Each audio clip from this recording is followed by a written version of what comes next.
अस्सलाम वालेकुम दोस्तों, मैं हूं अली जावेद नकवी।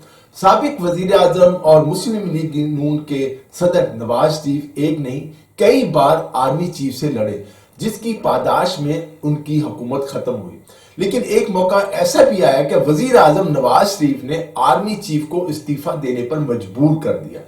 ये पाकिस्तान के 12वें आर्मी चीफ जनरल जहांगीर करामत थे, जो 12 जनवरी 1996 से 7 अक्टूबर 1998 तक सिपह सालार रहे।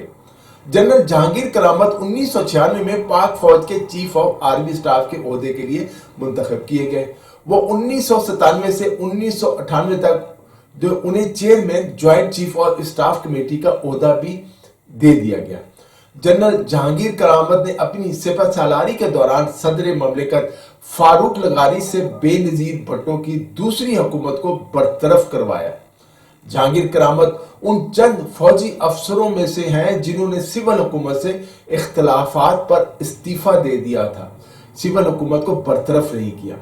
कहा जाता है कि मुमकिना बरतरफी की सुन-गुन मिलते ही जनरल जहांगीर करामत ने मुबैना तौर पर स्पीकर कौमी असम्बली यूसुफ रजा गिलानी के जरिए सदर और वजीर आजम को पैगाम भेजा कि बाहमी इख्तलाफात जितनी जल्दी दूर कर ले इतना ही जमहूरियत के लिए बेहतर है। मगर जाहिर है कि इख्तलाफात जब जातियात तक पहुंच जाए तो फिर वही होता है जो हुआ। अबूरी हुकूमत के तहत इंतखाबात हुए, नवाज शरीफ को दूसरी बार वजीर आजम बनने का मौका मिला। फिर जहांगीर करामत को सिपह सलारी के साथ साथ जब नवाज शरीफ की चीफ जस्टिस सज्जाद अली शाह के साथ लड़ाई हो गई, ठन गई, तो इस लड़ाई में जनरल जहांगीर करामत जो थे वो गैर जानिबदार रहे, उन्होंने किसी का साथ नहीं दिया। उन्हीं के दौर में भारत के जो है जौहरी धमाकों के जवाब में पाकिस्तान ने भी 28 मई 1998 को एटमी धमाके किए, जिसका क्रेडिट नवाज शरीफ ने लिया।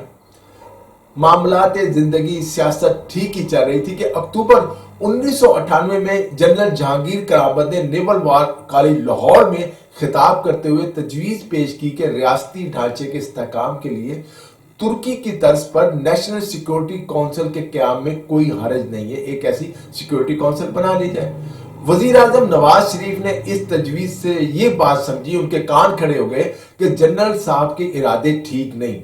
जनरल जहांगीर करामत के खिलाफ बयानात का सिलसिला शुरू हो गया कि उन्होंने ऐसा क्यों कहा, उनके खिलाफ माहौल बना दिया गया और वजीर आजम नवाज शरीफ ने उनसे इस्तीफा मांग लिया। 7 अक्टूबर 1998 को इस्तीफा देने के बाद जनरल जहांगीर करामत अमेरिका चले गए, जहां वो स्टैनफोर्ड यूनिवर्सिटी और ब्रुकिंग्स इंस्टीट्यूट के इल्मी व तहकीकी कामों से मुंसलिक हो गए। जनरल परवेज मुशर्रफ के दौर में वो 2 बरस वाशिंगटन में पाकिस्तान के सफीर रहे। बाद में उन्होंने अपना थिंक टैंक कायम कर लिया। दोस्तों, इस वीडियो में इतना ही। अली जावेद नकवी को इजाजत दीजिए, अपना ख्याल रखिएगा। खुदा हाफिज।